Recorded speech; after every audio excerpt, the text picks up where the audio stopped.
we're going to learn as much as we can about regional rail. And those that have to leave before midnight, it's okay.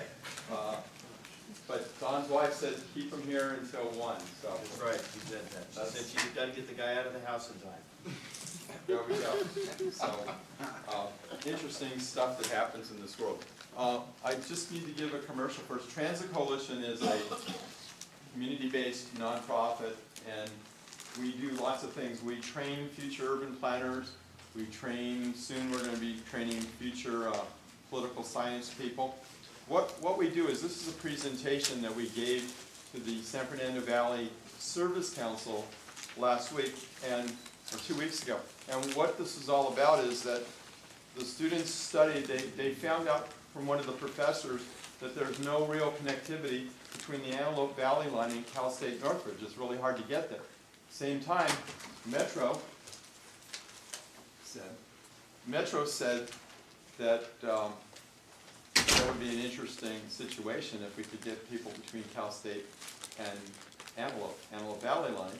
And since it was identified, the students decided that they would do some research to figure this out. So they met with Metro staff.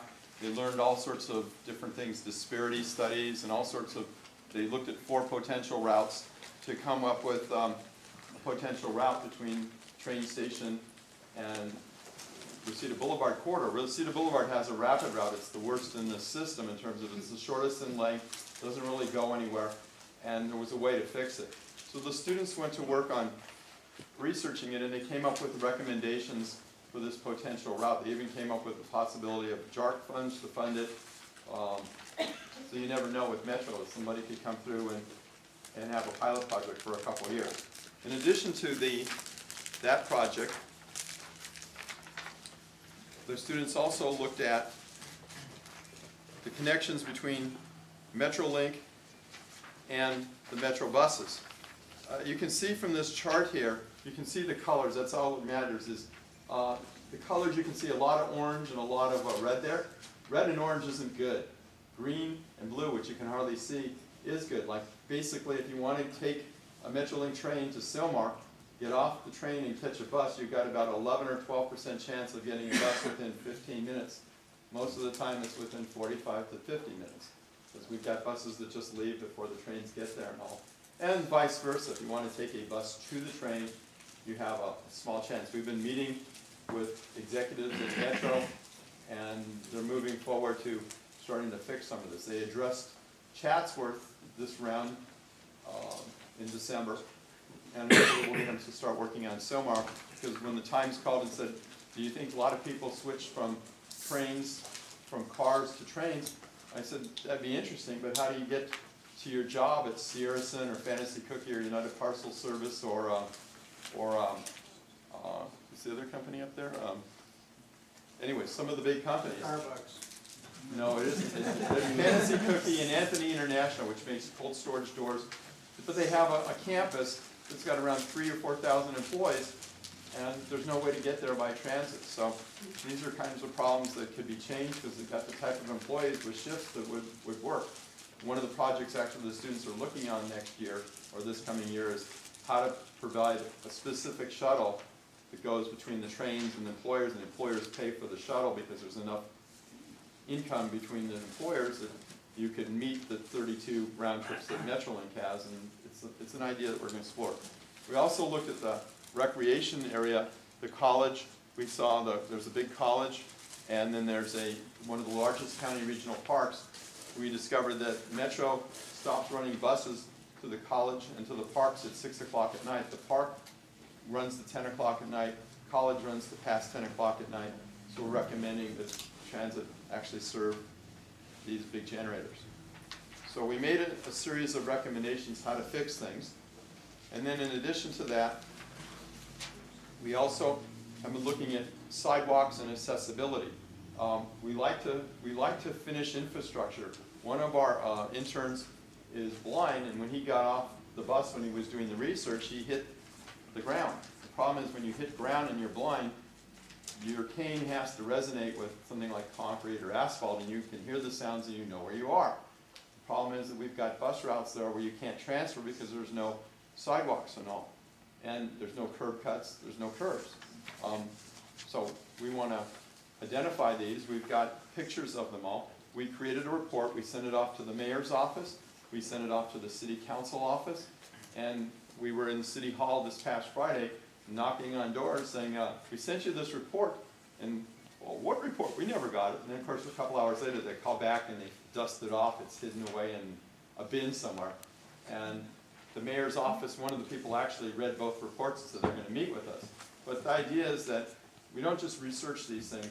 We want to teach the students that we do everything. We figure out that we need sidewalks and curbs, or we need something, we get it fixed. We found lots of trash and debris along the Orange Line because the city never thought about finishing off the Orange Line property. It's the city, it's not Metro. Metro did the right thing. The city didn't quite come up to standards. So we've been working on pushing to get some of these changes. It helps jobs, it helps people in the design community, it helps people in all the communities. We also identified unmet transportation needs in the San Fernando Valley. Like the valley has grown so much, there are streets that need 24-hour service like Sherman Way, and nobody's moving ahead and identifying it, so we started to identify some of these issues. Then the last thing that we did, we just made a report last night, is we went out and surveyed the Orange Line. We found that if you were a bike rider and you came down from Cal State Northridge down Reseda Boulevard, you had a 1 in 4 chance of not getting a bus, and the buses run every 20 minutes, so you make either wait 20, 40, or 60 minutes for a bus because there's not capacity. We went out and actually surveyed and found the statistics, even with the buses, no chance of really having reliable transit if you had a bike. So we made recommendations that Metro let the bike riders on the buses without fear. Sometimes the operators don't want to let you on, or the sheriff doesn't understand the rules and gives bike riders tickets.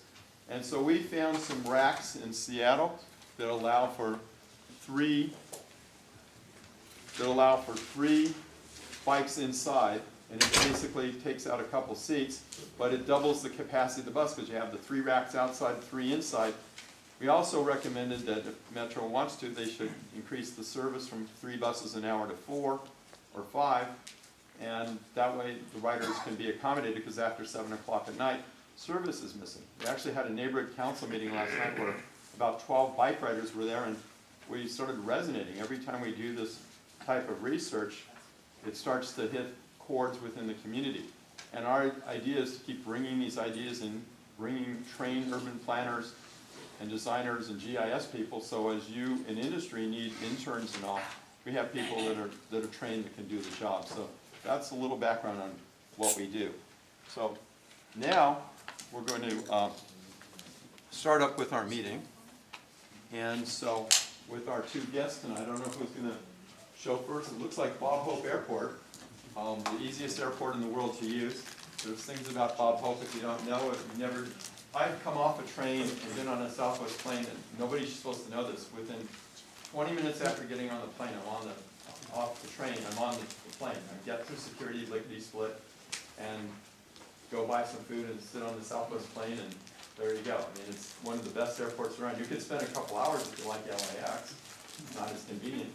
But, so I've always loved the Bob Hope. Talk to your security chief. Which is the part that he got through quickly, or that he got on at all? So Mark why don't you tell a little about yourself, and then we'll do the presentation, and we'll get to Don. Very good. Well, I think Bart had interest in trying to make a little bit of a panel discussion at the end, so I think Don and I are both going to try to abbreviate our PowerPoint presentations to you a little bit, but I think it would be beneficial for the conversation afterwards if I were able to tell you a little bit about Bob Hope and educate you a little bit about the place. Again, my name is Mark Hardyment. I'm the Director of Environmental Programs. And part of what falls underneath that umbrella is an area that we have been getting much more involved in since probably 2010. And that's been the whole area of ground access transportation planning. This map right here, if we have any way we can dim the light system a little bit? Right. Yeah, there. I think that gives a little better clarity there. What you can see is the Bob Hope Airport sits right in the middle of the map, and it's sandwiched nicely between two major freeways, the I-5 freeway to our north and the 101 Ventura freeway to the south of us.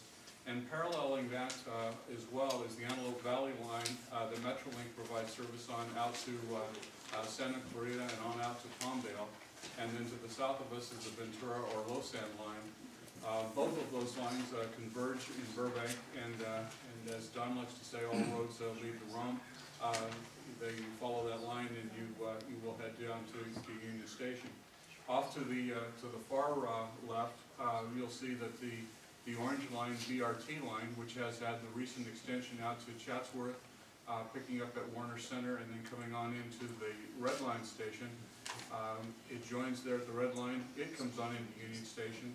That dotted red line that you see there is an area that we're studying in a ground access study to provide possibly BRT service, or Metro is actually studying it, and we're participating in that study, from the Red Line station through Burbank all the way over to Pasadena, the terminal for the Gold Line station. But that dotted line right now represents free service that the airport is offering via Super Shuttle, and the city of Burbank is providing service on its local bus, known as the Burbank Bus.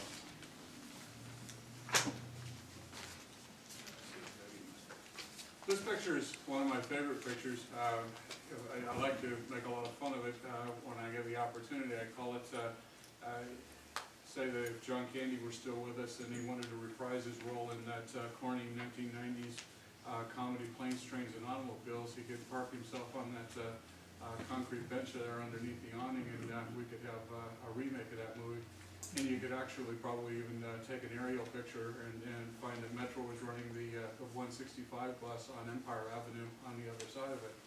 But this gives you an opportunity of being able to see the variety of transportation modes that are brought to the table when an airport has the opportunity to be able to play a role in a multimodal transportation center. This is the existing Bob Hope Airport train station that is immediately across the street from the airport, and is also immediately across the street from where we're building the Regional Intermodal Transportation Center that you may or may not have heard of.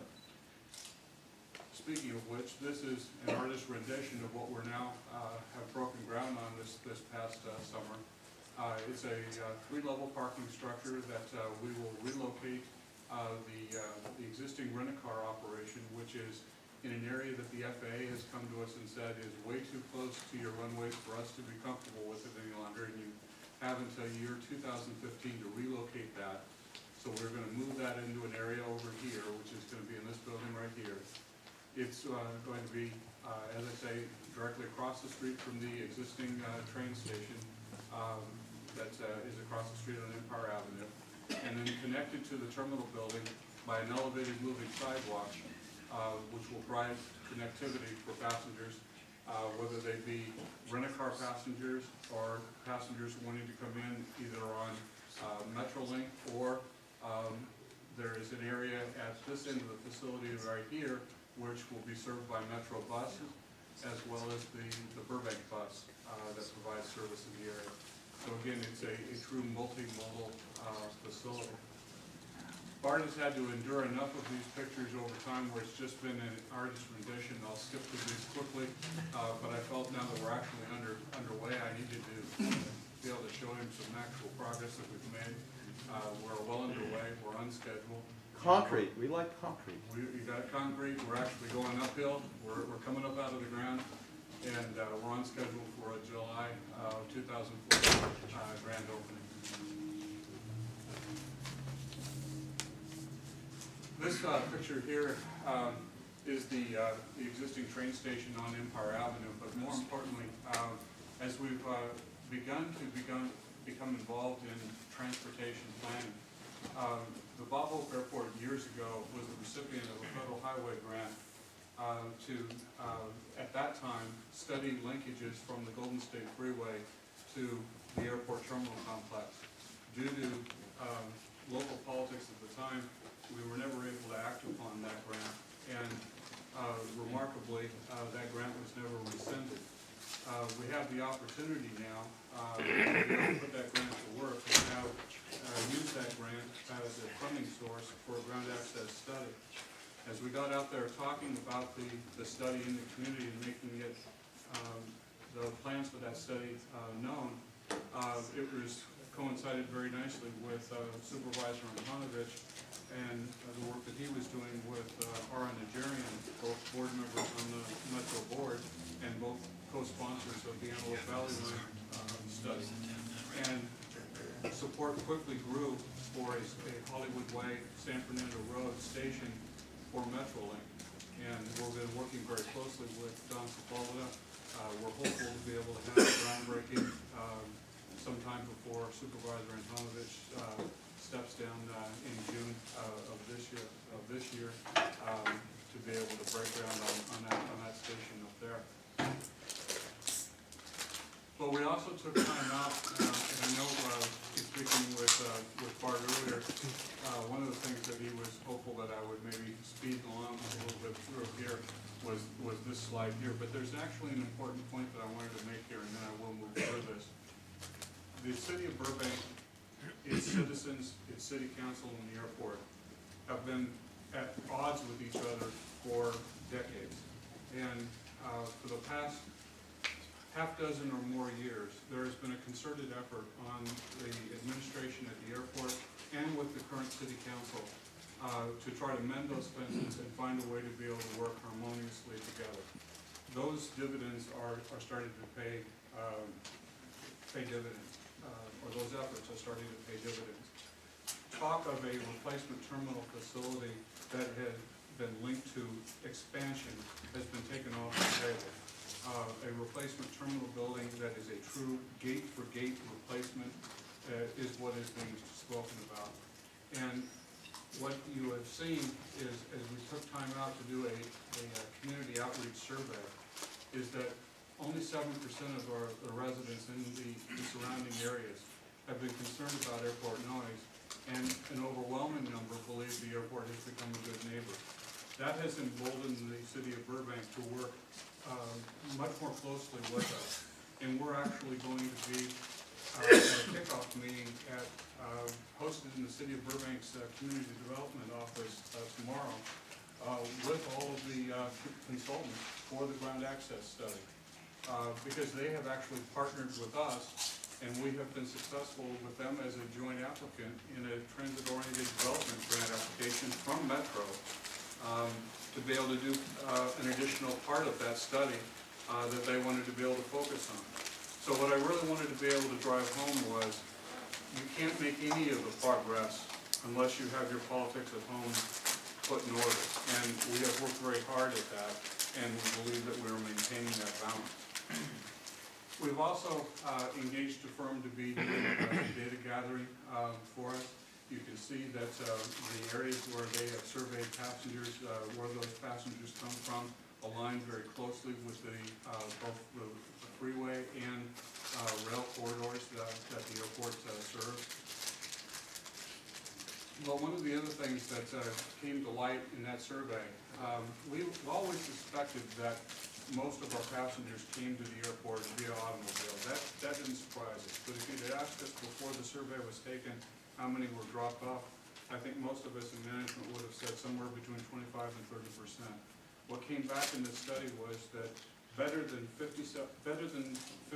of the passengers, actually close to 57% of the passengers reported that they were dropped off at the airport. That is important, and I share that with you because it's important for this group actually to even understand. Because that means that there is a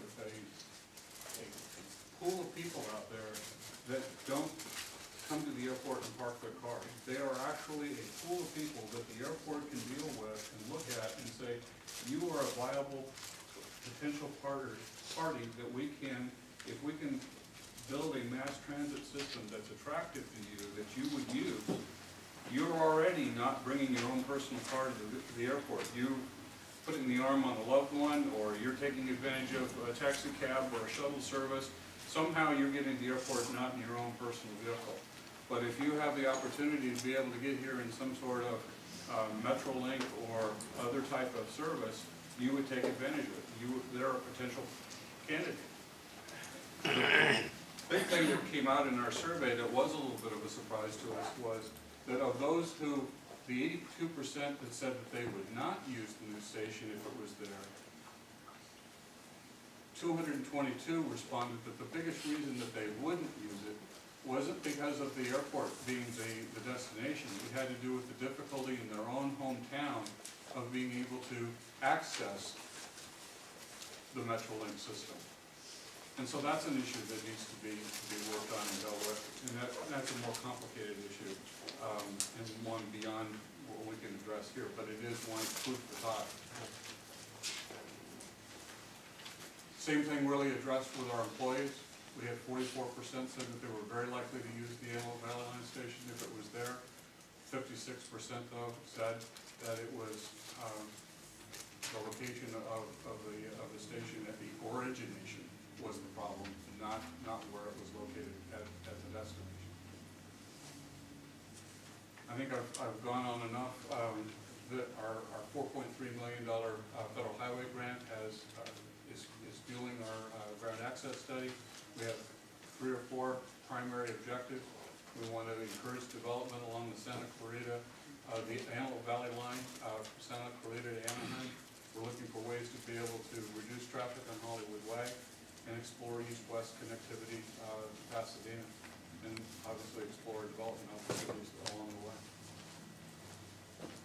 We've been very successful and so very appreciative. The Metro Board has approved an $18 million regional rail program that included $2 million towards the development of that San Fernando Hollywood Way Metrolink station that I talked to you about.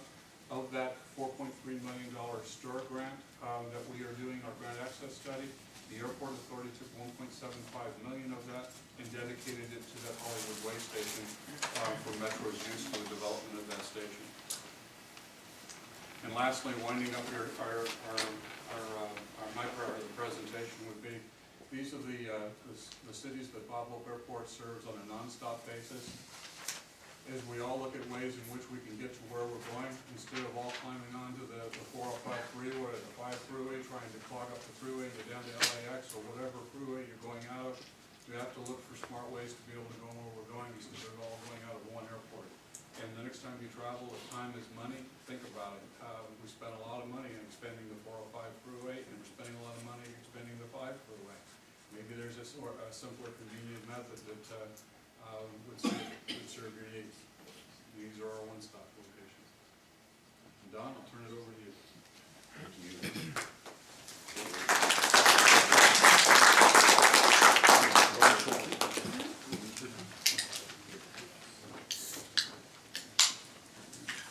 All right.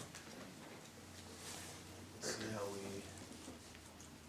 see how awkward it is to try and work these things like this. That's why I did it over here. Yeah, I'm a smart man. Hold on a second here. We'll turn this off. Does anybody want to connect you to Metro? All right. Okay, so, actually, Bart talked about I have 2.5 hours. I only have 45 minutes. Just kidding. I am Don Sepulveda. I run the regional rail group here at Metro, and what that means is my team is responsible for our involvement with anything that rolls with steel wheels in LA County that Metro doesn't operate. So Amtrak, Metrolink, high-speed rail, freights, that's our job. The red line, the gold line, yeah, that's all somebody else's job, and they deal with that. I make sure that we're connected to it. They make sure those things run. So I've got a lot of fun here. I get to actually set policy and build railroads, which is, every little boy's dream, right? So this is regional rail in LA County. We actually manage about 150 miles of railroad right-of-way in LA County that we own, Metro owns, and Metrolink operates for us. We develop capital improvement projects on this right-of-way. That's our job. That's what we deal with. We don't deal with stuff in the yellow that you see there.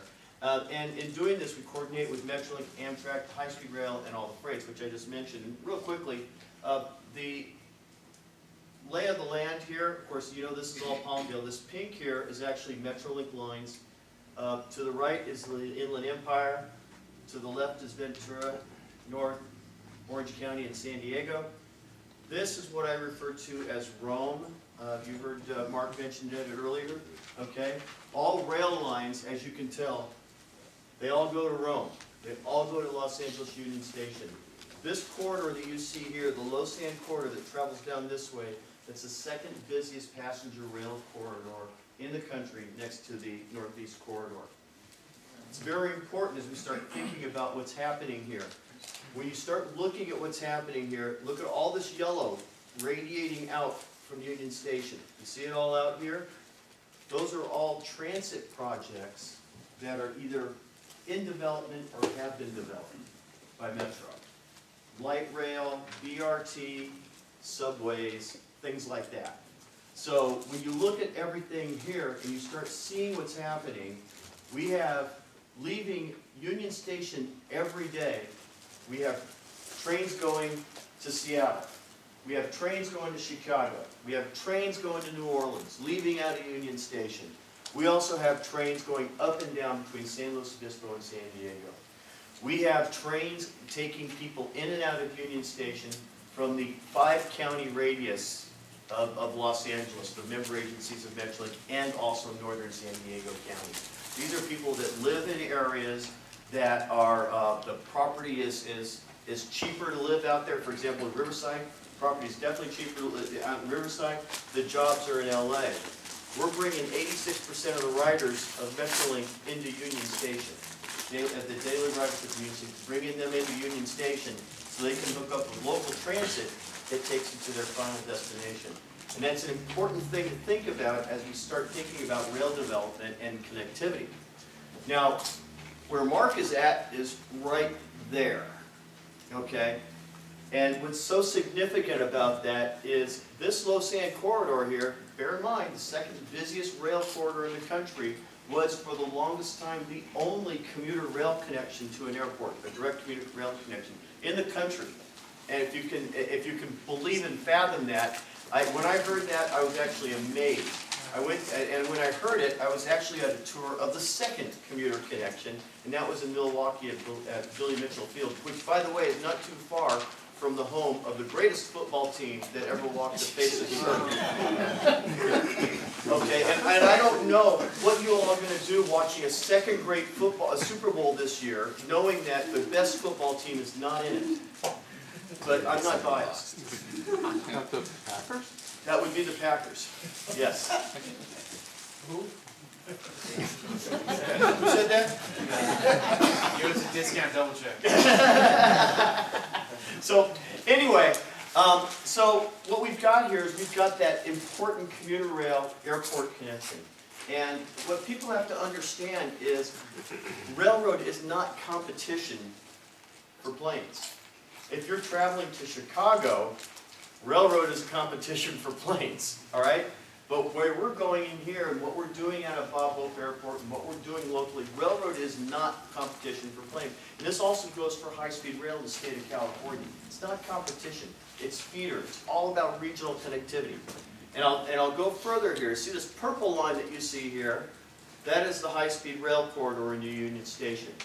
The initial, and I'll get into that in a moment, but you can further see how this connectivity is so important as we go along.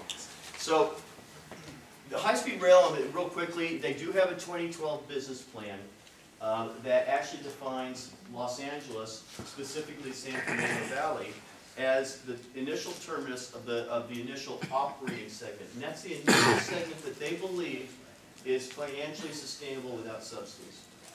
Okay, so that's a key thing to remember. So then, when that happens, they're going to be running into the San Fernando Valley, between Merced and the San Fernando Valley, and using Metrolink and Amtrak to meet the last mile into Union Station and other places. And I'll talk about what that means in a moment. So what we have is, I've got to go into this real quick, and some of you have seen this before, of course. This actually creates a significant need for infrastructure in the San Fernando Valley and in Southern California in order to meet this demand. Remember, they want to get here in 2022. That's 10 years away, 9 years away actually, And we don't even have a rod nod on any environmental documents through there yet. So the worst possible case scenario for me is they actually make it in 10 years. Okay? So we have an advanced investment MOU to try advancing some of those projects and bring $1 billion with a B into Southern California of advanced investment. Out of that, the bulk of that money actually is destined for Los Angeles County because we truly have because of the initial operating segment, because we have the hub of Southern California, not just Los Angeles, but Southern California at Union Station, we have a lot of input that's actually needed on that. So the HSR corridors are this. This is an important one right here.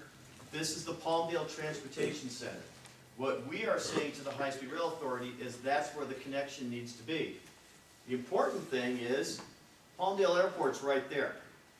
So we now have a connection with high-speed rail and a local airport. Another key facet. This is also going to link us up to the High Desert Corridor, which we are permitting now an extension of Express West or some other high-speed rail system to go inside the median of that highway there and actually make a connection between Las Vegas and the California high-speed rail system and Metrolink. What that means is we are going to have the first truly interstate high-speed rail system in the country. And this is a unique experience for us. The FRA is all over this thing. They think this is the greatest thing since petunias. So we're all over this. Yes, sir? How are you going to have independent utilities For which? for the high-speed rail? We have advanced investment through building grade separations and doing other work, and I'll go into that in a moment. Okay? We are going to be advancing projects along this corridor right here and along in here that actually will benefit high-speed rail in the long term and benefit Metrolink in the short term. Okay, that's independent utility. So the initial iOS is right there. I show that as a very large color. We are calling it San Fernando Valley. We actually believe, and we actually have a little bit of a cloud in this one since we own the right-of-way. We believe the best possible connection in San Fernando Valley is not in San Fernando, it's not in downtown Burbank, but it's actually at Bob Hope Airport. It actually makes sense, which I understand we're dealing with government agencies, sometimes that doesn't necessarily happen, but in this case it does. It makes sense to have this connection there. Because what this means is we are going to connect up at the, basically right at Hollywood Way, if we do this, which we think we will. At Hollywood Way, we've got a shuttle possibility to run straight into Bob Hope Airport from there. But probably even more important is with the ideas that Bob Hope Airport has with the terminals. And this is where it's so exciting to work with Bob Hope Airport because they get this stuff. Dan Fager, Mark, they are so into this regional connectivity and this ground access and how we can all make these modes work.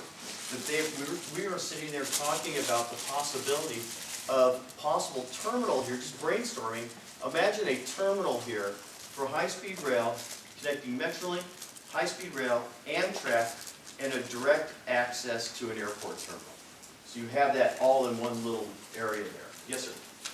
So does that mean that the high-speed rail trains won't come into Union? No, they will. They will. They will. That's just The initial segment, the initial operating segment, okay, the initial operating segment, that's when they operate without subsidies. That's when they get self-sustaining, can be down to there while they're building into Union Station.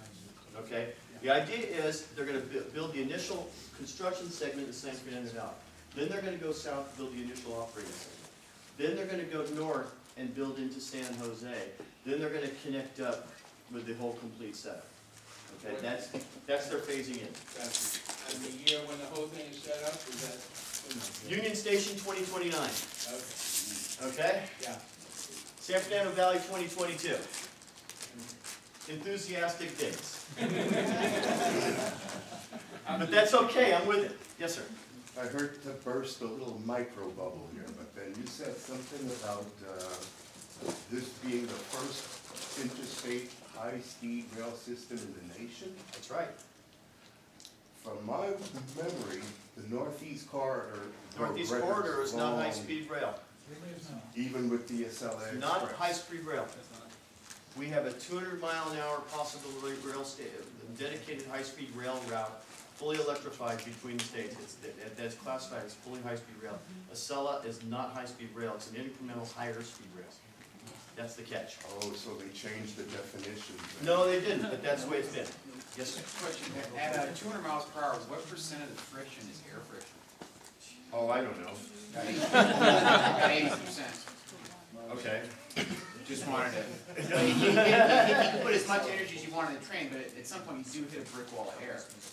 Right. And that's what aerodynamics of the vehicles are all about. They do have vehicles going that fast. No, I'm just saying. Yeah. What is the So, so anyway, this is, down here would be actually the route into Arctic, Orange County. No, the Arctic, what is it, Anaheim Regional Transportation. Angel Stadium, thank you, yes. Yeah, something like that. It's an Orange County, Orange Curtain thing, yes, sir. So this is on Hollywood Way across from the airport? This is actually down the MetroLink corridor down San Fernando Road. That's Metro-owned right-of-way that parallels San Fernando Road. That's where the high-speed rail system is going to be. That's where the station would be. That's where we would like the station to be.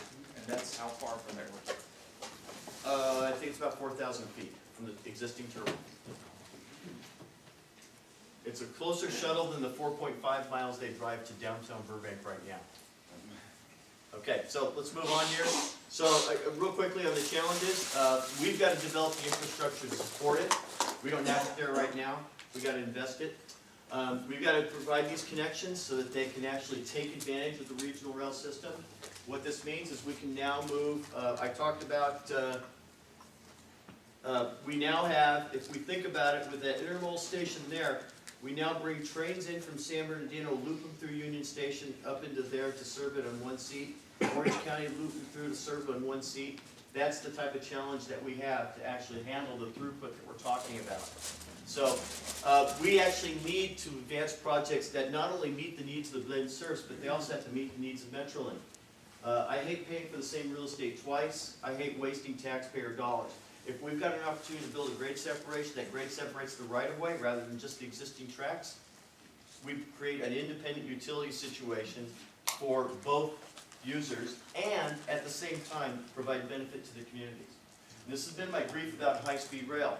High-speed rail, up until basically the last year, until they had that change in leadership that they've had, the new service, they were actually, and you've heard me say this before, I've been critical, everybody knows this, they have been plopping down their system onto the communities and it never quite fit. Okay, what we're saying is you're gonna make it fit with our communities and provide that benefit to the community, because that's what we have to do. We have to build a system that provides benefit to everybody. So that's what we need to do. One of the things that we're actually looking at is modeling is actually showing some additional infrastructure that's gonna be needed in order to support the blended service. For example, the feeder for that station in San Fernando Valley actually has to go up to Santa Clarita, so we probably have to have some layover facilities up there to be able to deal with that. I'm going to breeze through a couple of these things. We did do a capital program earlier to try and start supporting these things, and we did do some grade crossing, advancing projects to actually do some grade crossing corridor safety ideas, some capacity improvements. We have $1 billion MOU, one moment please. We have $1 billion MOU with high-speed rail, and I mentioned earlier, so we need to start advancing projects to actually facilitate that MOU and start moving things forward.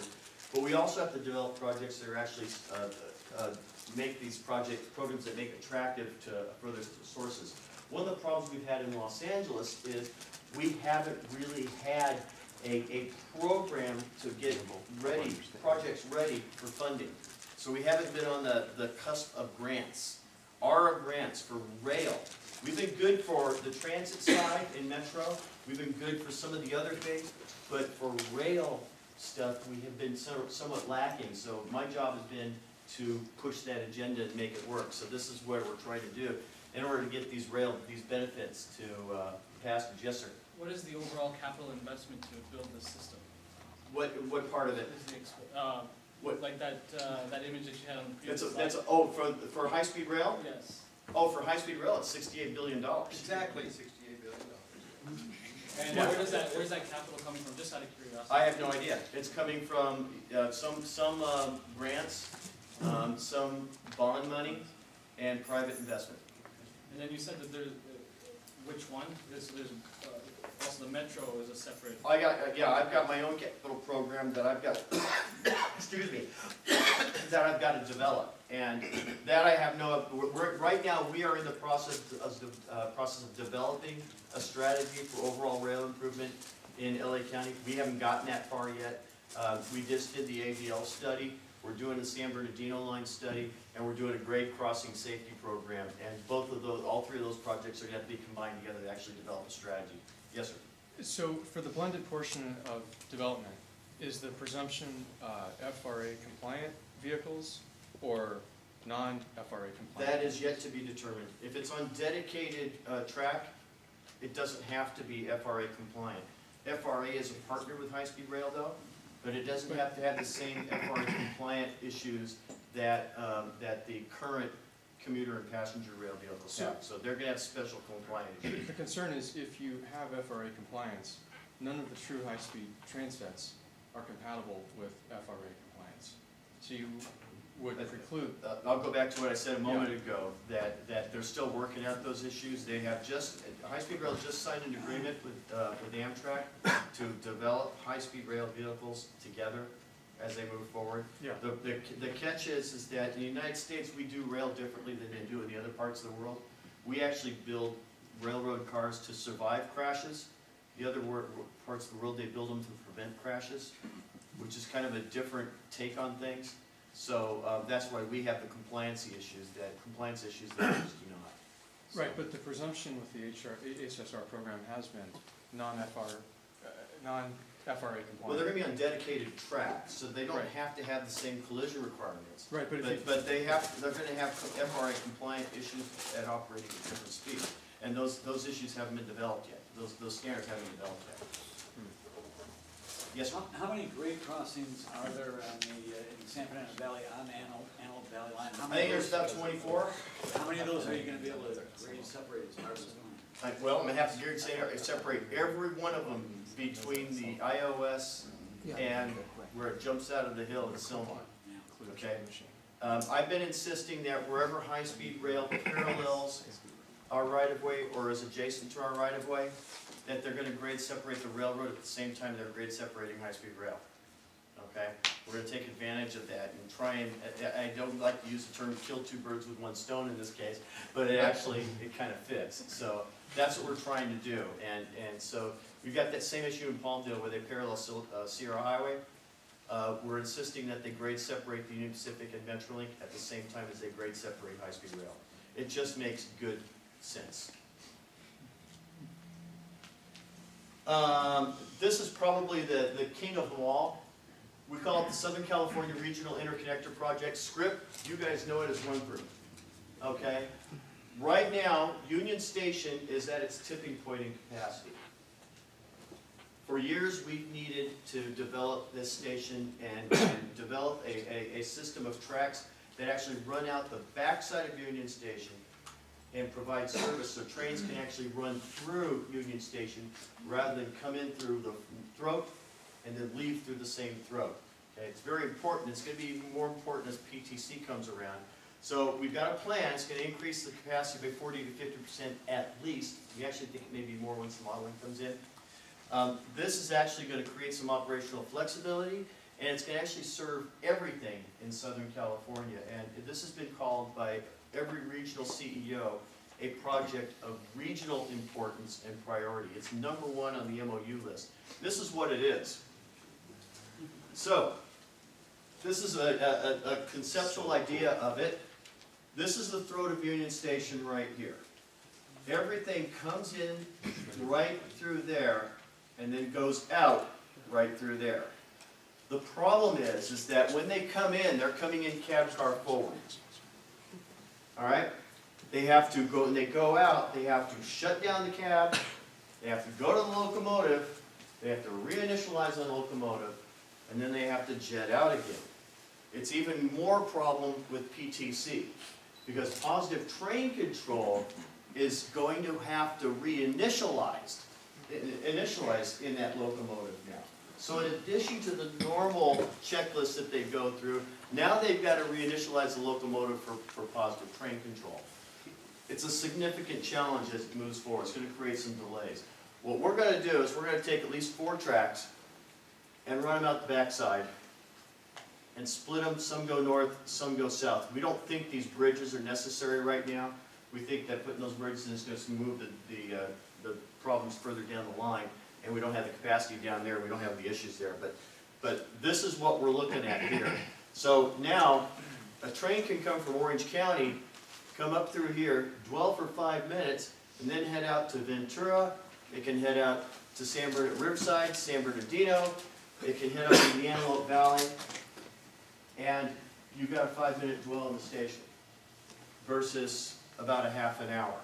It's a game changer for us. It really helps us in starting to really address the needs of where we are.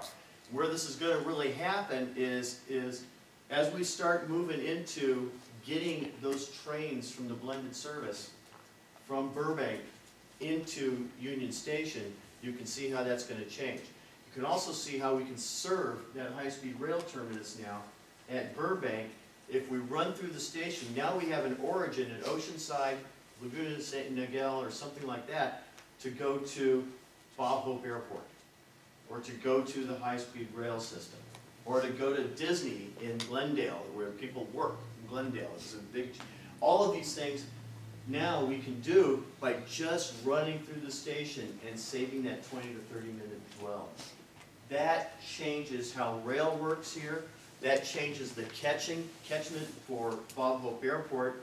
It makes an airport, which we all know is the most convenient airport around, that much more convenient and easily to get to, because now they've got 2 different ways to go. Now if we think about this, we can have the airport being served off 2 different lines.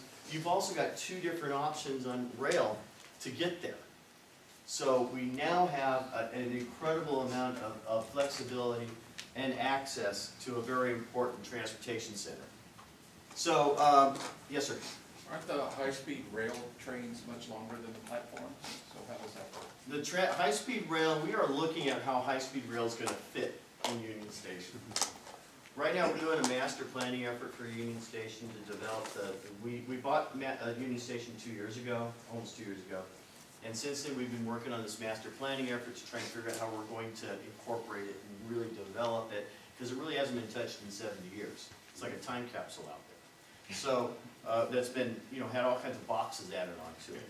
So right now, the current plan is for high-speed rail to come in over the top of the existing yard tracks and be elevated on a 2nd level. That's the plan. But we're looking at other options to do it. I'm insisting that high-speed rail will not come in at ground level in the yard, because I don't want any of my yard tracks taken away and my capacity permanently shut down because of high-speed rail. I believe they can come in over the top, or they can come in some other way. The key is they have to come in. It has to be a convenient cross-platform transfer, and it's got to be done in such a way to not destroy the passenger experience. That's very important. So that's where we're going. So stay tuned as this develops. Don't the platforms need to be the full length of the train? Yeah, they do. But I've heard, but I have actually heard several different numbers as to how they're going to do it. The catch is that they still have to work out the operations of high-speed rail at Union Station, because remember, with the change in the business plan, they are looking at the possibility of a 1-seat ride into Orange County, but it's not definite. So that means that they've got to operate the station probably a little bit differently. So once we see that happen, then we'll know a little bit more about what's going on. If high-speed rail had their way, then we'd be able to store all kinds of trains along these platforms, and that's just not going to happen. Yes, sir. Okay, is most of that, or practically all of it there, like, there's a crossover, a bunch of crossovers to the east there, right Here? there? So all of that and around those two curves of that Y, or what looks like a split, all that will be elevated, right? Actually, it's gotta be at grade right here. Ouch. That's along the river. It's gotta be at grade along the river. So you're gonna see it plunging way back here. Because remember, it's gotta be high enough to be over the freeway and down at the river at the same time. So we're gonna have, it's gonna be an interesting engineering issue. This little connection right here has to wind through Sherwood Forest, which is what I refer to all those columns, freeway columns underneath there. So this is going to be an interesting project as it develops. This thing was permitted in 2004, 2005, but it was only permitted going south. It was not permitted going north. So we've got to adjust the footprint and fix it. We're going out with an RFP on this thing. It'll be out, what did I say, February, March, something like that? And I know there's a boatload of consultants that want to talk about this. Because this thing is a pretty interesting project as it goes. There's a possibility that the platforms in Union Station themselves may have to be raised. If the platform, because we have to raise the tracks to get over the freeway. If the platforms in the station have to be raised, think about what happens there. We now have basically an entire new yard. We also have new ramps. We have tunnel interests that we've got to deal with. The collateral effects are amazing on this thing. We can also, at the same time, I don't look at these as problems. I look at these things as opportunities, because now we've got an opportunity to bring this yard into the modern era and really get it set up and get the pedestrian flow the way we need it to flow. I don't know if anybody of you have been here at 5 o'clock in the afternoon when you tried to get from the red line to a Metrolink train and seen the surge in that pedestrian tunnel. It's a challenge, so we've got to look at these things. Yes, sir? I was recently in Beijing and Shanghai. The Shanghai station has, if I remember correctly, 24 platforms that are 16-car train lengths. There's not even close to a fraction of that here. Wouldn't it make sense to segregate the high-speed operations completely from the local operations, at least at the terminal? What do you mean by segregate? Establish new platforms that are a quarter mile away. No, absolutely not. Absolutely not. You've got to have a cross-platform transfer between the two modes of transportation. Remember, high-speed rail is bringing people in from regions far away, okay? And you're connecting with local transit, and you're connecting with local, regional, and commuter rail. If you have the stations a quarter mile away from each other, you do not have that ability to connect. You're now building in shuttle systems, you're now building in other means of getting people back and forth between the stations, and you are now deterring people of how to get there. You saw Mark with his research, his survey that he had, talked about people having difficulty getting to it from the origin, which I really want to talk about some more at some point with you, Mark, by the way. You have that origin issue. That is the same sort of issue. You've got people that you're dumping out here, and you're leaving it to another mode to get them over here. And that's very difficult for people to grasp. What? I mean, Shanghai, the high-speed terminal is adjacent to the airport. It's way out in the country, but it's an incredibly effective system. And one of the properties of it is you just have to transfer to one of the 3 metro lines that go there. Or maybe they've got more now. Well, here at Union Station, they're going to be together because it just works better. I understand that it would be better to do that, but if this building were to be leveled, along with the rest of Union Station, you'd have room to create enough space for that. But we believe we have room to fit high-speed rail into this station someplace on this campus. Okay. Is the Metro Gold Line, which already runs through Union Station, going to be affected by? We don't know. We're still working out how it's going to go. And one more thing is the Metro Red Line going to be extended to Bob Airport? Metro what? Metro Red Line? Yes. I do That would be nice. not know of any plans to do that. Okay, but if you're going to bring high-speed rail to the airport. Yeah, I don't know of any plans to do that, so. It's an interesting idea. Just to accommodate the high-speed rail, the raising that platform you're talking about, is there an engineer's estimate? We're not accommodating high-speed rail by raising the platform. What we're doing is we're accommodating the need to build bridges across the 101 freeway and provide clearance. That's why we'd have to raise the platform. Okay. Okay, so it's not, it has nothing to do with high-speed rail. This project can be built completely independent of high-speed rail and still accommodate high-speed rail later. This is a truly independent utility project. My true point was, is there an engineer's estimate? It's about $350 million is an estimate. Thank you. Would this be the project where the red line would go into the Arts District in the LA? No. No, that's a separate project altogether. So that doesn't need this to happen? No. No, and this one can't interfere with that, and that one can't interfere with this, so we've got to work together on this. That's where, and we have been talking about this, and talking about how we can do this, because we've got a couple of other things we're doing over in that area.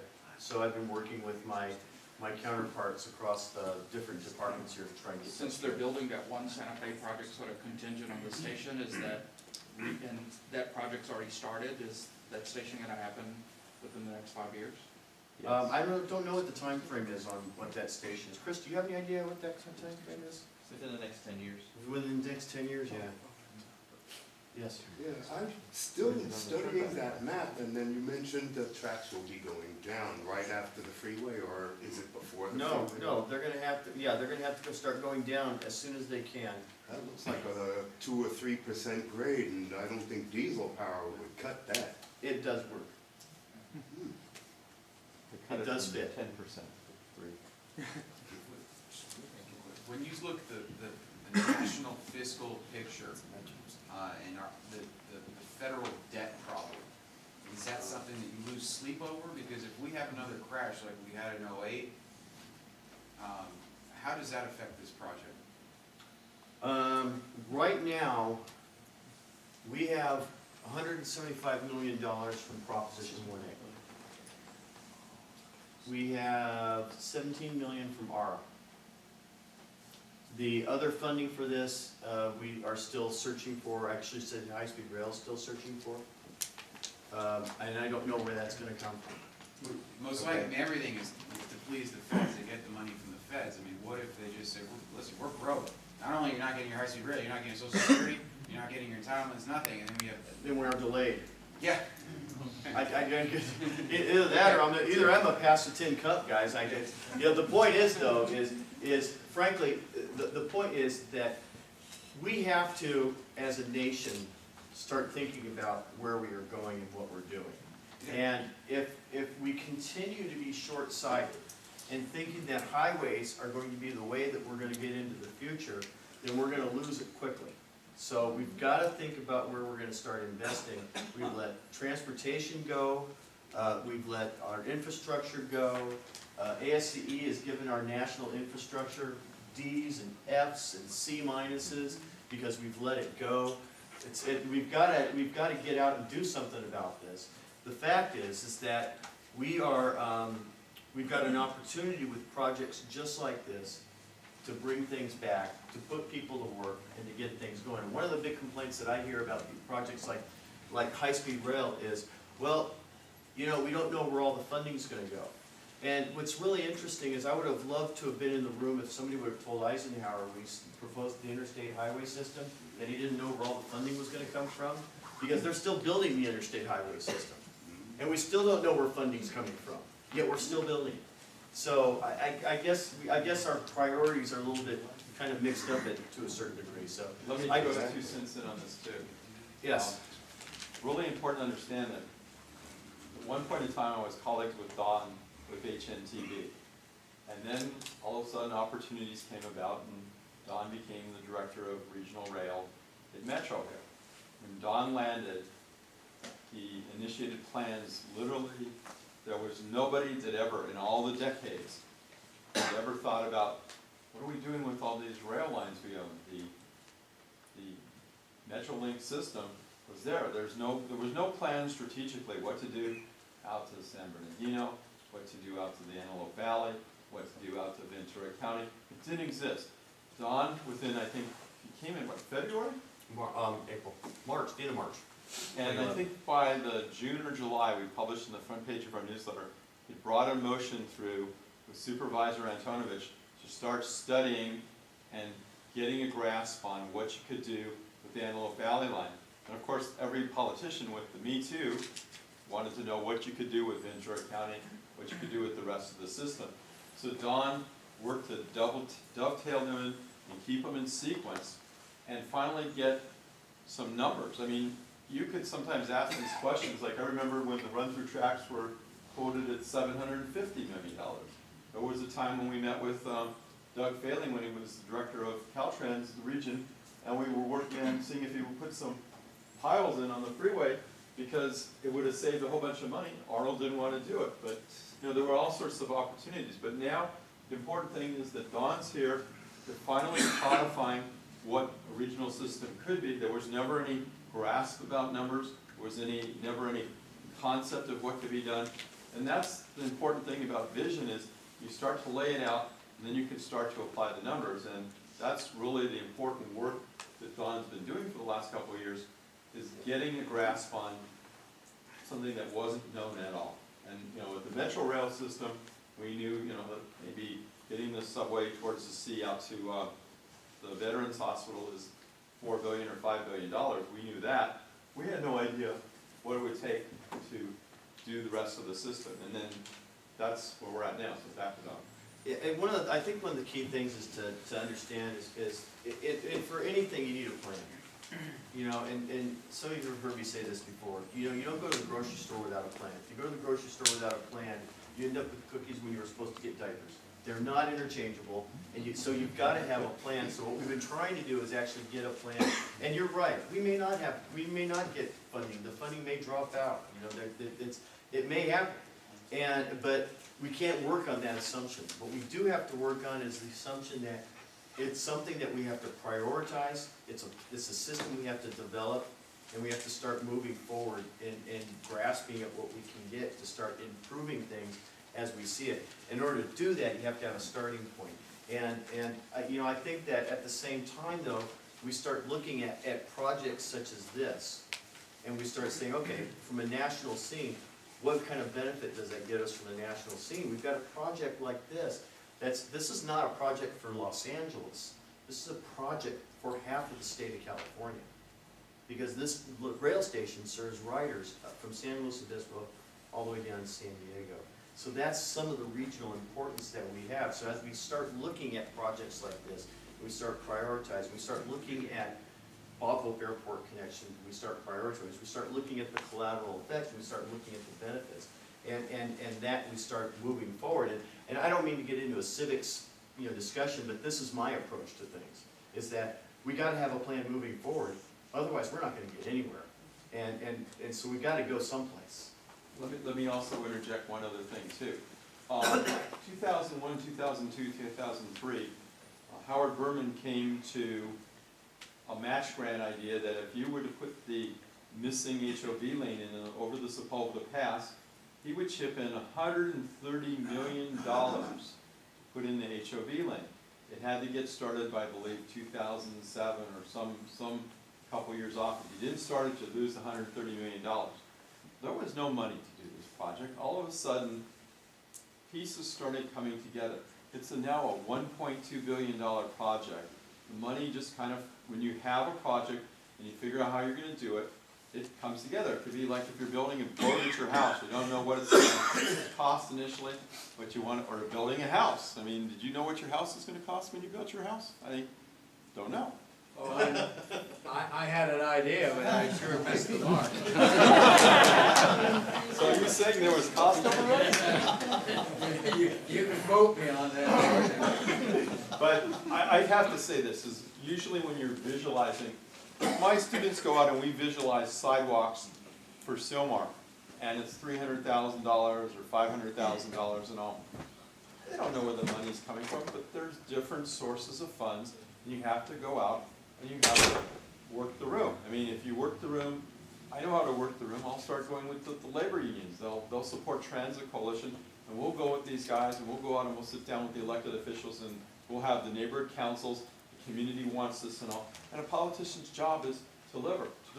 If it helps that we happen to get some union jobs along the way, there's a lot of different pieces that you integrate. So we never always know where the money's coming from, but once you get started on it, the pieces start to fall into place, and especially the financially attractive pieces like this.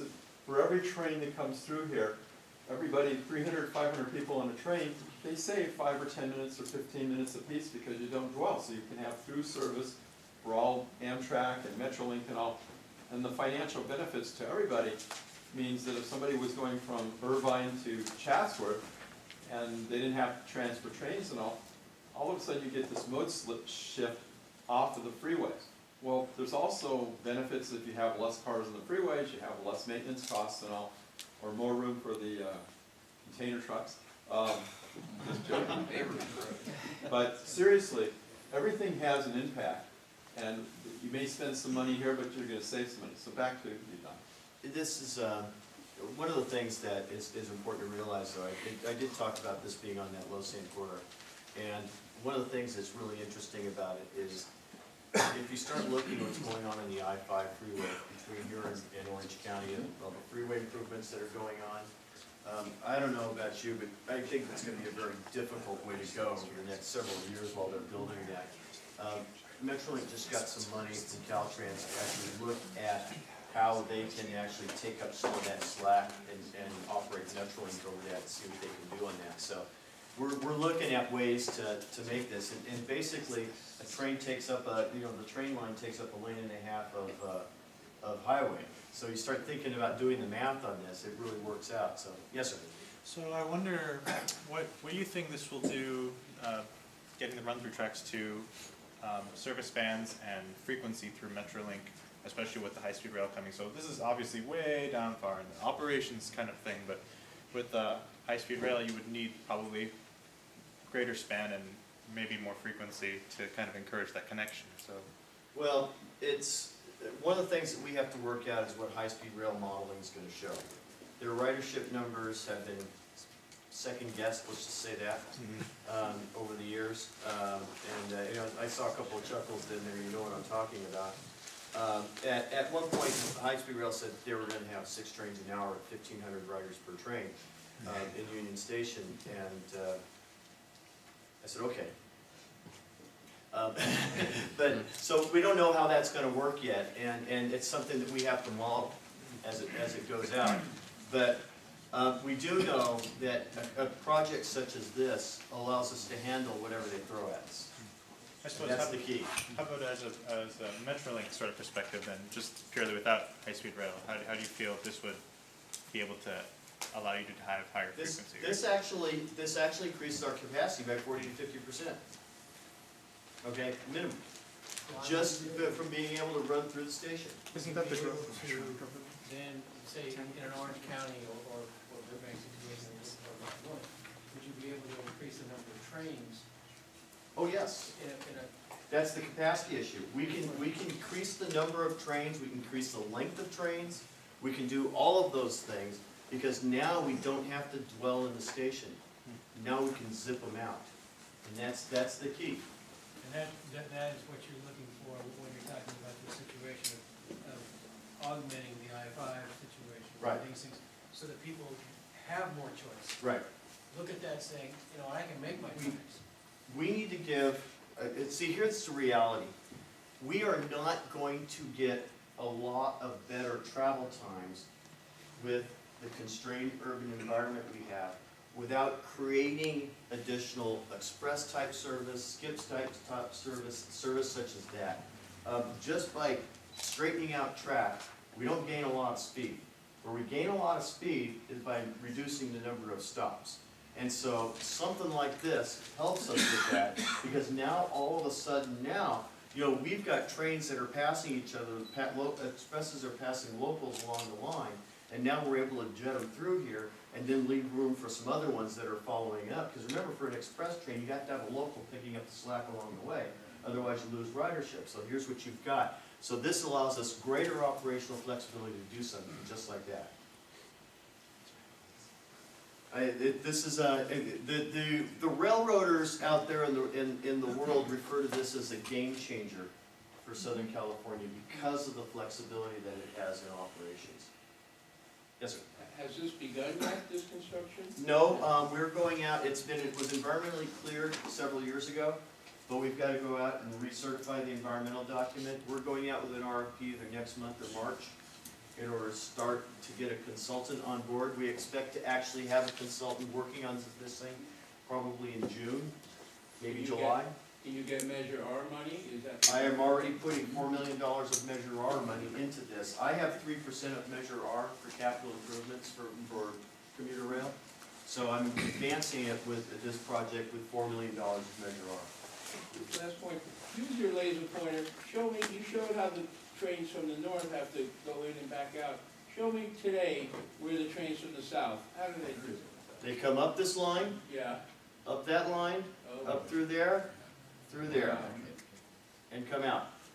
And Trains go out come the same way. from, actually, right there, right through here, out, and back. Trains from Riverside,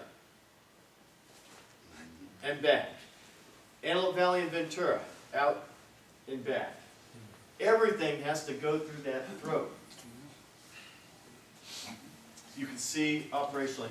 Yes, you first and then. Yeah, I'm sorry, just the original run-through project, I mean, has been brought up at least twice in the past, and it died politically for no good reason. We all know that there's incredible benefits from it. It died from lack of funding is what it died from. So, but this plan encumbers the project with, it looks like at least twice the capital investment, which I think is great, but given the constraints of limited funding, doesn't that reduce the possibility of it actually? I have this project right now 50% funded from Proposition 1A. What did you say that this represents in cost? It's $350 million. I have $175 million in 1A. I have another $17 million in ARA. Okay, but all of it, including the northbound? The estimate is $350 million. Great, sounds great, okay. What right of way will the high-speed rail take to get to like Riverside? Oh, that's still up in the air. Because I would honestly, living in Rialto, I honestly would like to see more great separation and double checking of the San Bernardino line. Well, we're about to do a strategic study of the San Bernardino line, and we're going to look at things like that. I mean, it's really terrible. I mean, one train delayed 30 minutes because of meets, and I know. The whole line and trains operate at 20-minute headways on peak. 13,000 riders operate right on that line every day from Metrolink. It's the busiest line on Metrolink, yet it's the one that has the biggest problems in maintenance and other issues. I get all that. We've got to do a study of this thing, and right now we're going through some final contract wows and whistles to try and get that project underway. So right now the problem we have with San Bernardino line is we don't know what's broken because it's never been looked at before. So that's what we got to look at. You had your hand up. Yeah, I just wanted to applaud you guys, everything you're doing, Metro, and this is maybe more of a question for Mark, but I hope so. Yeah, to give you a little bit of a break. Why is it that REX and law was never in these kinds of conversations? I know they're trying to do the blue line connector, Ontario. but it seems like law and LX is kind of on an island out there. Why aren't they talking? I can answer that. Next month, guess who our speaker is going to be? LAWA and the Green Line and the Crenshaw Line folks. So that's next month's speaker. It just seems to me that, I mean, Burbank Airport is doing, I mean, the position is great, and maybe that's the reason why, but as far as your location, I guess, but it seems like you guys are doing much more advocacy for your goals to be more connected. It just doesn't seem like that type of attitude is coming from LAWA, and I don't know if you can share anything or have any insight. I can't speak for LAWA. I don't mean to duck it at all, but I'm going to play back on how Bart introduced me at the very beginning when he talked about how he could slip into Bob Hope Airport, and he hoped nobody heard this, or that nobody was supposed to know that he could actually take a train and go from the train to the airplane and get on in 20 minutes. That's our calling card. We trade on the convenience that we can offer to passengers.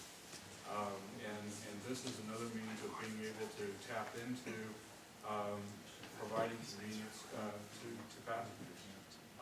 To be able to provide a stop on the Antelope Valley line at San Fernando and Hollywood Way would actually be able to provide a valuable resource for all of Santa Clarita Valley, all the way out to Palmdale, that doesn't exist today. To be able to provide a transportation resource. We're spending a lot of Caltrans and our taxpayer dollars are spending a lot of money on upgrading the I-5 freeway. Because everybody wants to hop in their car and come down here. This would provide an alternative that would be viable.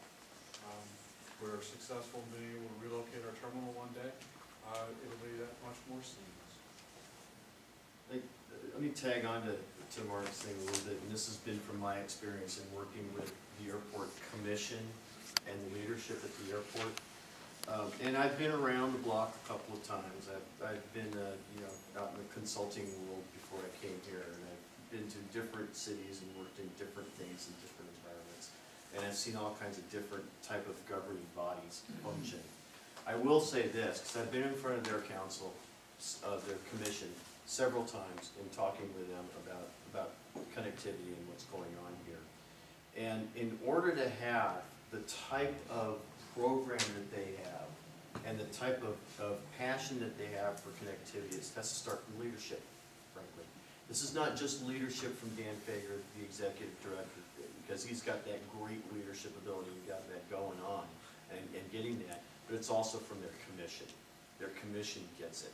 And if their commission didn't get it, and Dan didn't get it, and spread that message, Mark wouldn't be where he's at, and I wouldn't be talking about an airport there. Okay?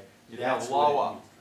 means. We can't talk about Wawa. Of course, I have a call over the next several days with Wawa, because Councilman Rosenthal, I don't know if you've heard about this, introduced a motion to look at connecting Ontario Airport to Metrolink and doing a study.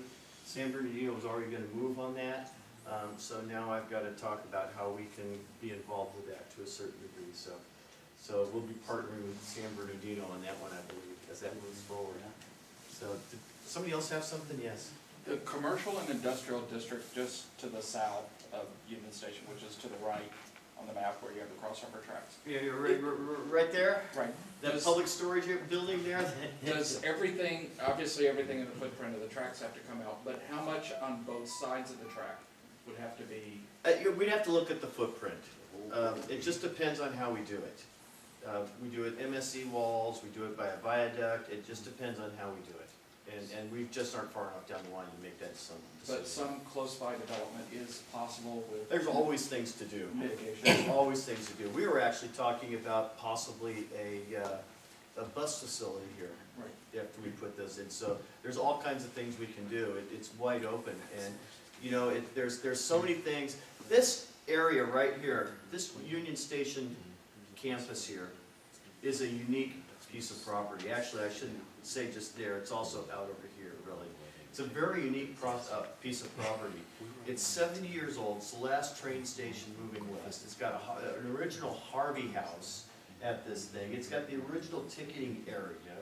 It's also got, I think, 7 million square feet of entitlements for office space and business space on this thing. It's not that it hasn't been developed.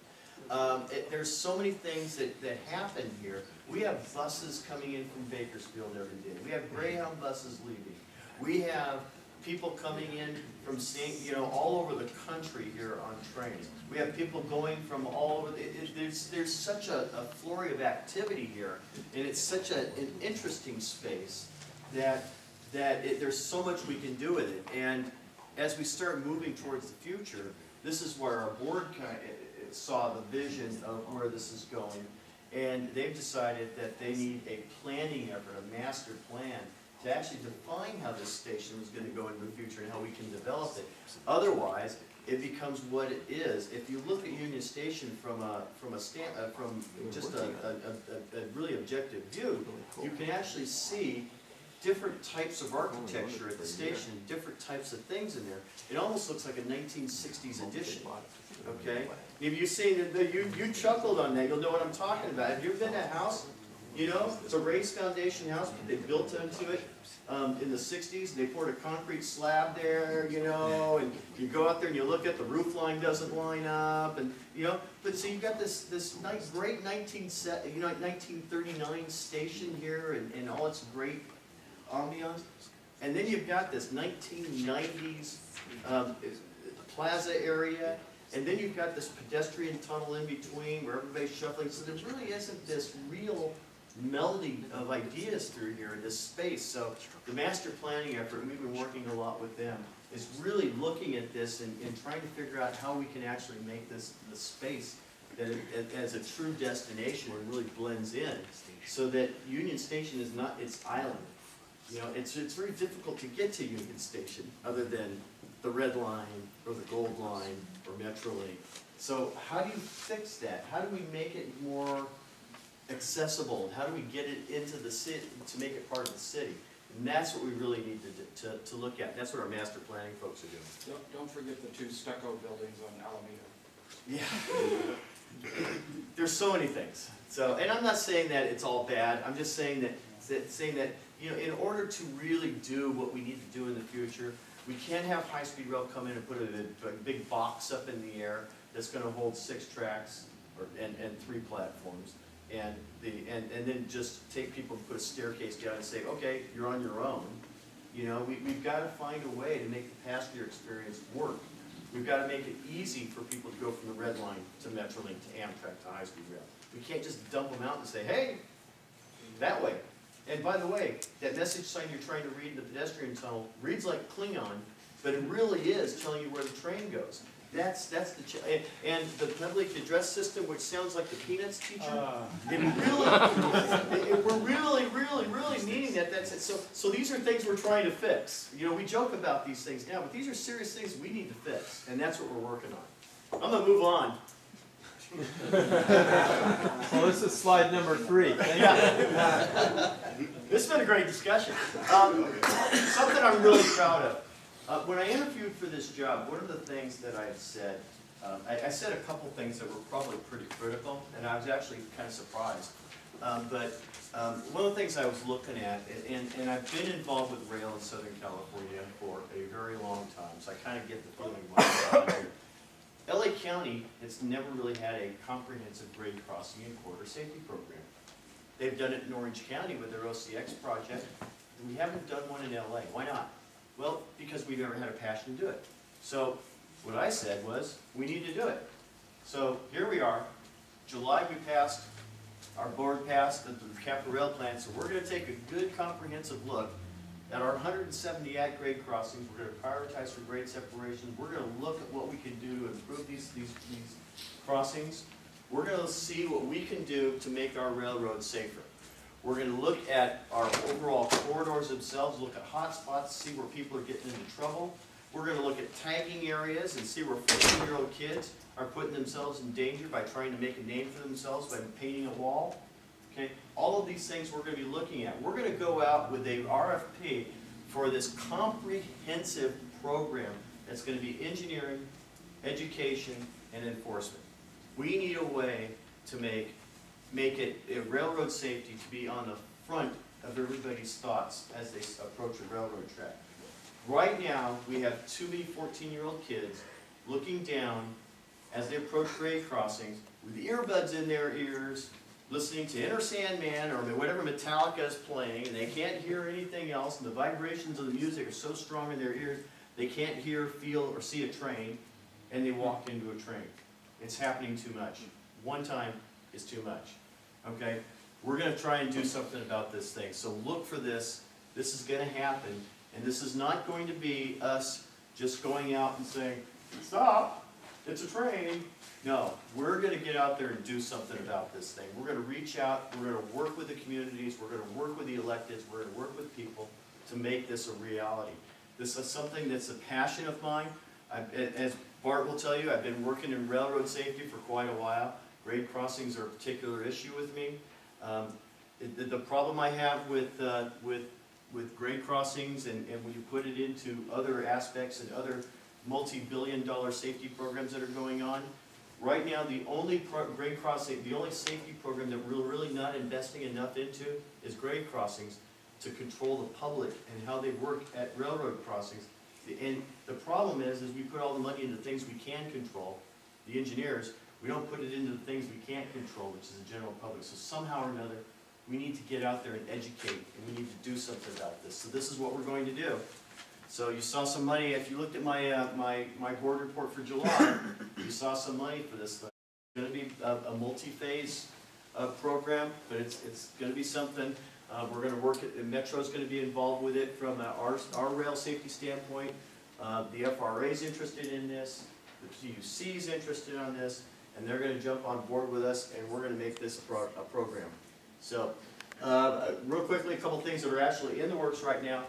This is our Raymond Burnson project. We're going through preliminary engineering and environmental work on this. Adding a second track.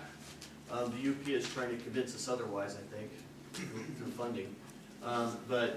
This is a second track. This actually completes the last segment of, or basically eliminates the last segment of single track on the Los Angeles corridor in LA County. We're excited about it. We got a grant from the intercity funds to actually do this. So it's a pretty important project for us. UP and Amtrak and Metrolink go along that route. Companion project is at Van Nuys Boulevard right now. Everything is fed through a single track. We have 2 tracks there with a single platform. Kind of silly. So we're putting a second platform in. And we're going to grade separate. Oh, by the way, the last project I talked about, it's also going to add a platform at the Northridge station. And the access to that platform will be completely pedestrian grade separated. Probably an underpass to get to it. We're not putting in an at-grade crossing at that station. Same thing's happening here. Both of these projects, we're actually going to go out to final engineering this summer. This is one I'm also interested in. This is the purple line. Remember the high-speed rail corridor here? This is the segment along San Fernando Road. This segment actually will get the iOS.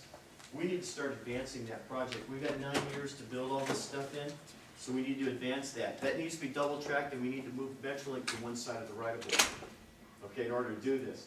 So it's going to take some work. So what we're trying to do is figure out how we can work with high-speed rail to get this. I don't know if it's pulling it out of one and putting it in the other. We don't know yet. But we're trying to advance this one separate of the high-speed rail project. High-speed rail project is actually permitting that process, but we believe that we can actually probably advance it separately from that and probably speed up. Right now, the ROD for that area is 2015, and which doesn't give us a lot of time to get done what we have to get done. This is a regional priority. I think this is number 2 for regional priorities in our MOU. How many miles of Metrolink track have to be moved over? 10 miles. Nate, about 8 miles. Isn't that? Nate did our, he was, well, you were the project manager, or deputy project manager for our AVL strategic study, and this was part of that. Yes, sir? Does that move the Metrolink into that new alignment, or does it simply add a new alignment for the high speed? The Metrolink corridor is 100 feet wide in most of that segment. I mean the new portion in the pass. This pass here? Keep going to there. Okay, that's high-speed rail dedicated.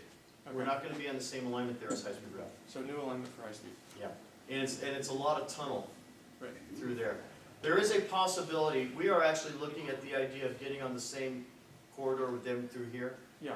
Okay, and what that does, because they're at grade through a segment there, and if we can get on that same corridor through there, we actually have an opportunity to actually get rid of a couple of grade crossings. So it actually works from a standpoint of efficiency. And again, the airport that's going to be right in the middle of that is Bob Hope Airport. And this is actually going to feed some of that supply that we need for Bob Hope Airport. Right now, it looks like what we're going to see is a lot of folks coming from the Santa Clarita area, Palmdale area down into Bob Hope Airport. So if we can find a way to increase this and get this moving a little bit better, we actually feed it better. Look familiar? This is Hollywood Way here. And this is essentially airport property right through here, okay? This is phase 1 of a station at Bob Hope Airport. What we're doing is we're developing a plan here because yours truly hates wasting taxpayer dollars and doing the same work twice doing the same work twice and paying for it 4 times. So what we're gonna do is we're developing a plan to do a single platform here. Right now it's a single track, and that track will serve the airport pedestrian or passengers. Bob Hope Airport will provide shuttle service. We've got kiss and ride along the side here. We got crossings over here that allow us to get pedestrians across Hollywood Way. So we got a means of taking things and moving this thing forward. What this does is this takes the shuttle service that's actually at downtown Burbank. Right now Bob Hope has a shuttle service between downtown Burbank and the terminal, which is 4.5 miles, I think 4.5 miles, something like that. And it takes it and turns it into less than a mile right up here. So now Bob Hope can actually get their shuttles up here, spin around and bring them on back. This is a game changer for a lot of us in a lot of different ways. And it really helps with what we're trying to do as far as connectivity. This is a project that we are funding. I put $2 million in as part of our plan. Bob Hope Airport's coming up to $1.75 million, which gives us enough to do engineering and construction of that first half. If we have a second track that comes through here, it would come through here like this. We'd have to put in a second bridge over Hollywood Way. We can get this track. We'd have to deal with pedestrian access and figure out how we're going to do that. But it would go on that side. And that would be if we don't have high-speed rail through here. So if high-speed rail doesn't come in, that would be the plan. If high-speed rail comes in, we've got a different makeup altogether. We have 9 years to figure that one out. But right now, that single platform is what's really needed as we start moving forward. So this is a huge deal for us, as you've heard. So I don't know what else to say about that other than we're excited. Some of the other things that we're doing here, I wanted to touch this, and actually, can you believe it? I'm getting to the end, and Bart, I really didn't mean to take this long. We'll start the panel discussions. We're working with the city of Palmdale. We're funding the final funding for PS&E, plan specs and engineering, or estimates, excuse me, for the Rancho Vista grade separation. And they've got an RFP that they've had out for that. I think they're extending that. They're trying to get some good response on it. The problem is that it's up in Palmdale, and folks down here don't have a grasp of the things in Palmdale, and I talked to them about it. So yeah, some of you folks who have submitted RFPs to me, you may be seeing something from Palmdale because they're looking for firms to compete on this. They really want some ideas on this one. So they're going out with PS&E on this, so they're looking for that. So we funded a portion of that to match an earmark that they got. The Branford Street grade separation, we're providing local match for some state bond, the same state grant to actually improve the crossing at Branford Street. That thing's a nightmare right now. The sidewalks don't go across the crossing. It's just, it's hell on earth. And so we're doing something with that. It's also part of, it's right at the break point of Phase 2 and Phase 3 bike paths for the city of Los Angeles. So we're doing that. The Broadway Brazil grade crossing is about to start construction. And that's another one we're providing funding for. This is another one that's a nightmare. So we're doing something with this. We are going to be going out through our bench. We're going to be doing a station needs assessment. One of the things that Bart had brought up earlier is the connectivity at stations. And that's a real concern for me, because if you get people there by train and dump them there and they have no way to go, go where they're trying to go, or they have to take 10 buses to get where they want to go, they're not going to want to take a train to get there. They're going to take their car, okay? The last mile is the critical mile. So we got to find a way to link these things up. I was here 2 weeks and I found out that the dash service was leaving a station 5 minutes before the train got there. And I said, self, you know, because that's what I call myself. You know, is that real? So we started looking at these things. But what we're going to be doing is we have 25 stations in LA County, excluding Union Station, of course. We're not going to do it here. But we have 25 stations in LA County. Every one of them is in different areas of development through signage, safety, wayfinding, whatever, connectivity. If you look at the picture that Mark was showing of the Bob Hope Airport, they've even got the old Metrolink emblem on the sign there that looks like a World War II insignia for a wing on a plane. It's 20 years old, so you know, these stations are 20 years old. So, and some of them have been upgraded, some of them haven't. And they're all owned by the cities, so they're not a central program for it. So what we need to do is we need to look at all of them and apply the same metric to all of them and come up with some plans on how we're going to do this. And what we'll do is we then have a report on this for the cities, and the cities can use that report to gain funding for projects to improve that station and do whatever needs to be done on that station. And this is not just, you know, how do you find the train once you land in the parking lot, but how do you find the station from the freeway? I don't know, how many times have you looked at the freeway? You go to the freeway, it says a sign Metrolink. Okay, I get off here for Metrolink. Where do I go? There's no sign telling you left, right, up, down, sideways, purple. Doesn't say a thing. So we've got to look at these things and figure out what we're going to do. We did talk about the station at Bob Hope Airport. It was interesting. I was talking to Dan about a video that was shown. I was at a Metrolink retreat, and they had a consultant come in, and the consultant flew into Bob Hope Airport, and then was trying to find the station across the street.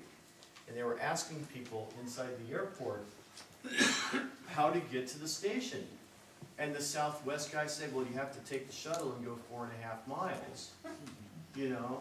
And nobody knew there was a station across the street. And then somebody said, well, no, it's across the street. So they're walking along, and they have the rental cars, but see nothing that tells them there's a station there. Then they got to walk across the street, and there's no guidance. Then when they get to the station, the bells are going off because the train is parked in the station because the signaling system hasn't been set to time out so that people can cross the tracks because the train's sitting in the station. You have everything wrong that could be wrong about this thing. And I'm seeing this video, and all I can say is, boy, is Dan going to be angry. You know, because that's not where they're at. So I told Metrolink that you've got to take that over and show that to Dan Fager. And I think that Dan's worked some things, and you saw Mark shaking his head when he saw this thing. It was actually almost comical when you saw it, but it was in kind of a rude sort of way. One other thing that's happening here that I can tell you very quickly about, but I can't tell you any details because we're in procurement. As I mentioned earlier, I'm really strong on grade crossings and grade crossing safety. We have had a crossing in Glendale that's been a thorn in our side. It's a crossing right next to a propane facility, so if a car got hit, the train would drive it into a propane facility, which would bring 4th of July rather early. And so it's been one of these things that we've been trying to close for years. I've been up in front of the PUC and administrative law judges on this thing. It's just an amazing thing. We did get funding to grade separate this thing. This is Doran Street, so we are out in procurement on that. So this is one of those wins for us, where 2 years ago they were telling me that we wouldn't be able to get any funding anytime soon, and here we are. We're now going out for engineering and design with a funded project. So this is one of our wins, which I'm really happy that we were able to do. And without the dedication that Glendale has had and Metrolink and the PUC, this wouldn't have been possible. So it's exciting times. So we are making a difference in trying to get these things moved forward, and you're going to start seeing some of these things going on. And what's so important about that crossing is once we get into this thing, if it ever goes, it will go. I should have to say if, but we know it's going to go. But we've got so many different opportunities for people to see the advantages of this, and this is where we're going on these things. So that puts me at the end. So, of course, Bart walks out of the room. Okay, let's talk about it. Yes, sir. With really good connections from Palmdale to Burbank Airport to downtown, what's the need for the Palmdale Airport? One thing I've noticed about airports, and Mark can probably chime in on this one, they don't all do the same thing. So, and that's all I can tell you. I mean, I could see a freighter commercial airport, but never a passenger airport. But also think about it from another standpoint as well. When, and I'm gonna throw a high-speed rail aspect in on that, okay? And in order to do that, let me get you a picture. I mean, would you use a Memphis FedEx model for Palmdale, maybe? I don't know. But if you look at a station down here for high-speed rail, okay? If that station is there, and the station is there, do you think people from Palmdale are gonna be coming down there to get on a high-speed rail train? It's $100 cheaper and Well, that's the key 20 right times there. more convenient. Chances with are, flights. Palmdale folks are gonna get on a high-speed rail train there, Yeah. okay? We believe that the catchment areas are going to change once high-speed rail comes into play. But what's gonna happen, I believe, is we're gonna see different destinations from Bob Hope than you see from Palmdale.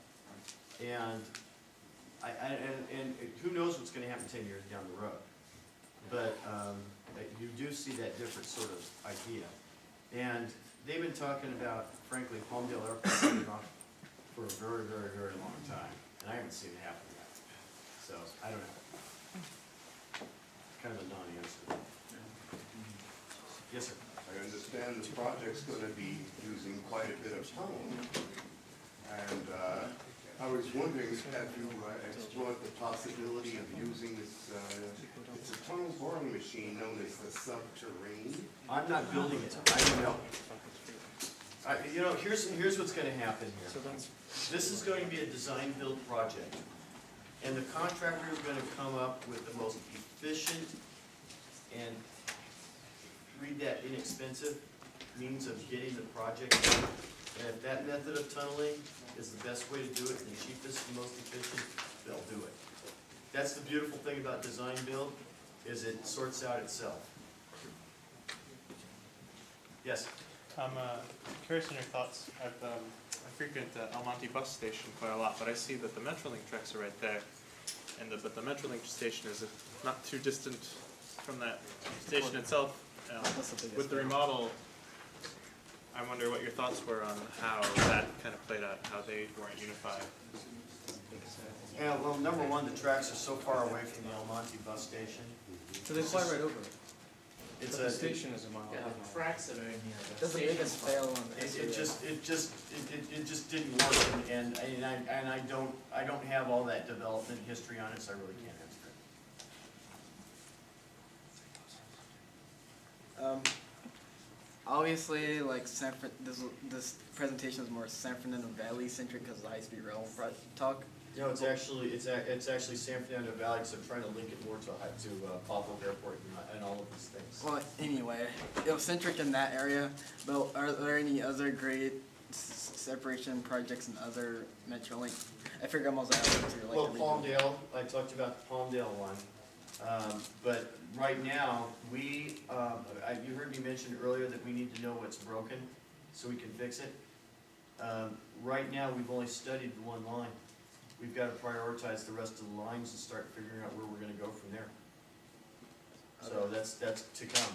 I don't know, because this seems like there's no projects for other busy lines. That Let me go back to, we need to find out what's broken before we start dumping. I'm not going to dump money into something that I don't know is the right priority. I've got to be able to make sure it's the right investment. And so I've got to know what's broken before I can fix it. Yes, sir. Electrification Of?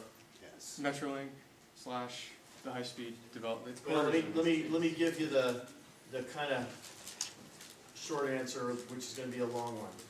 Metrolink operates on a lot of Class 1 freight owned right-of-way, and the desire of the Class 1 freights to electrify their railroad tracks is very low.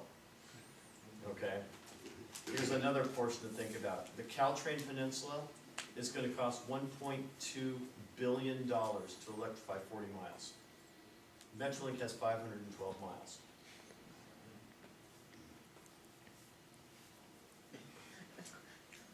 Plus you Does that need kinda answer your question? Freight railroad involvement as well.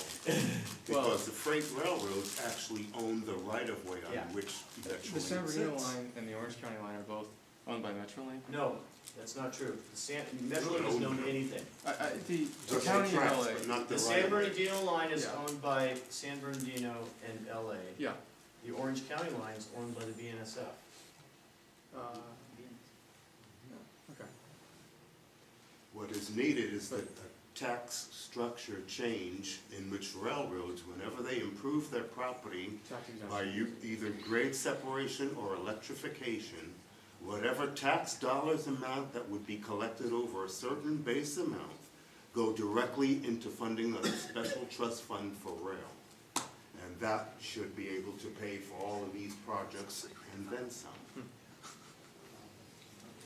You talk about connectivity, and I haven't heard PRT, Personal Rapid Transit, mentioned. Us at JPOD, we build solar-powered personal rapid transit. These are pod cars that hang on rails, solar panels on top, grade separated over the traffic, press the button, tell the computer where you want to go, you go there.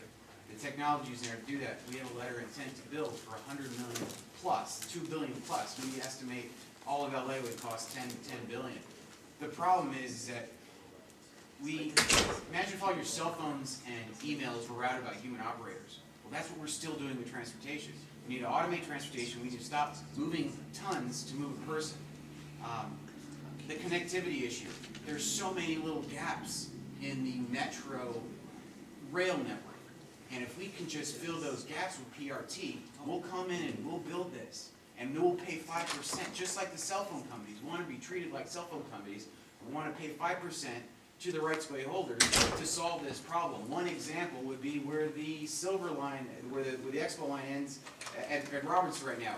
We could run it down Venice and then up in Marina Del Rey and Venice and then goes and connect to the metro. And all those people, all that terrible traffic, Venice Beach, could all be served. So what I'm asking you is, I've been in front of Art Leahy, I'm running for West Iowa City Council, I'm running on a platform to legalize innovation in transportation. How can I work with you guys to get this built? How about the Chandler Bikeway? That's a right-of-way, you own that, right? I think it's 50, I was talking to someone in Burbank today, you guys are 51% metro. It's a beautiful bikeway, rail to trail, we can put it up over the bike lanes. Actually, that's what we want to do, we want to put these over the bike lanes so we can light the bike lanes, provide security and, and safety, and also, then what about people that can't ride bikes? They can't run, can't walk. They can then enjoy nature with these pods. And listen, traffic can be solved, but unfortunately, we're still using, we can't solve a 20th century problem with 20th century technology. We need, the thing is, there's so many disruptive technologies. What is Metro doing about disruptive transportation technologies? Do they see them as a threat, or do they want to work with them? Evacuated tube transport technology. Have you heard what Elon Musk said about high-speed rail?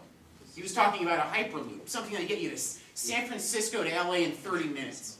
Well, the technology's there. It's called ET3. The patent's been out since 1999. So we can build it for 1/10 the cost of train, uses 1/100th the amount of energy. And when I asked you the question about the air resistance at 200 miles an hour on a train, it's because an ET3, it enters through an airlock. It's again, you get rid of the parasitic mass, you shoot the capsule forward, all the technology is there to do this. Why don't we really be green, and instead of you wasting taxpayer money on old technology, why don't we work with private capital and start moving things? So thank you very much, but I would love to get you guys some information, because I think we just need a sounds to small me like pilot you've already project. sent it. I think, well, no, some actual We gotta get documentation. back to the agenda though, so. Yeah, it sounds to me like if you've already met with Art Leahy on this, it sounds like you've already sent it. No, I said, well, we can fix LAX. He said, why don't you go talk to LAX? Okay, That's well, as much help as I got from LAX. Okay, well, we're in the middle of a meeting, so we didn't have a, anyways. So about this time, since a lot of people have to go and trains, want to first ask if everybody got something out of this meeting. Yes. So, you know, I'm sorry we didn't have the panel discussion. Don will be beating him up for the next year. I actually think, well, they were asking questions of both of us, You know, I mean, I kind of realized that when the first questions started coming out, and they were really getting way deeper than you would imagine, because everybody really knows a lot about this stuff, and wanted a lot more information, but you're the man, you are the leader in this guidance, and this is good stuff.